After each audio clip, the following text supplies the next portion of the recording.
ভেনেজুয়েলায় Nicolas মাদুরোর সরকারের পতনে আমেরিকার প্রেসিডেন্ট ডোনাল্ড ট্রাম্পের সাথে আঁতাত করেছেন শান্তিতে নোবেলজয়ী দেশটির বিরোধী নেতা মারিয়া করিনা মাচাদো। বার্তা সংস্থা রয়টার্সের প্রতিবেদন জানাচ্ছে এ তথ্য।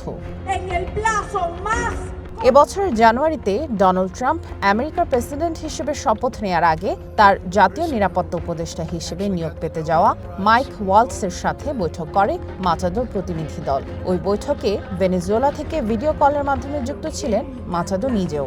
দেশটির মাদক গ্যাং ট্রেন ডে আরাগুয়াকে প্রেসিডেন্ট নিকোলাস মাদুরো নিয়ন্ত্রণ করেন বলে তারা আমেরিকার কর্মকর্তাদের জানান। মাদুরো সরকার আমেরিকার জাতীয় নিরাপত্তার জন্য ঝুঁকিপূর্ণ বলেও জানানো হয়। 50-এর বেশি সূত্রের সঙ্গে কথা বলে এসব তথ্য প্রকাশ করেছে রয়টার্স। ভেনেজুয়েলার সরকারের বিরুদ্ধে ট্রাম্প প্রশাসনের আগ্রাসী অবস্থানেও বরাবরই সমর্থন জানিয়ে এসেছেন মাচাদো। শপথ নেয়ার আগে ও পরে ট্রাম্পের সাথে একাধিক বৈঠক করেন ভেনেজুয়েলার বিরোধী নেতারা। তাদের লক্ষ্য ছিল মাদুরোর ওপর চাপ প্রয়োগের জন্য ট্রাম্পকে রাজি করানো। তারা মাদুরোর বিরুদ্ধে নানা তথ্য দিতে থাকেন। ট্রাম্প প্রশাসনও বিশ্বাস করে যে আমেরিকায় মাদক প্রবেশে মাদুরো সমর্থিত গ্যাংগুলোর ভূমিকা রয়েছে, যদিও এর সপক্ষে এমন কোনো তথ্য দেয়নি আমেরিকার গোয়েন্দা সংস্থাগুলো।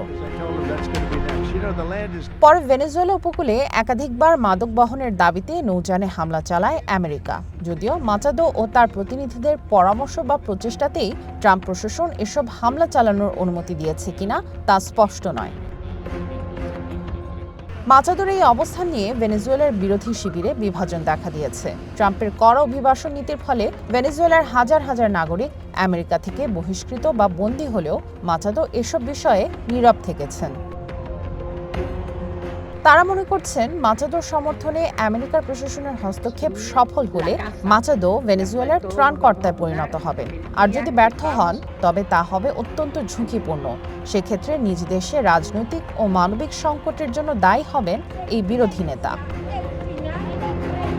সামিয়া জান্নাহ, ওয়ান ইন্টারন্যাশনাল ডেস্ক।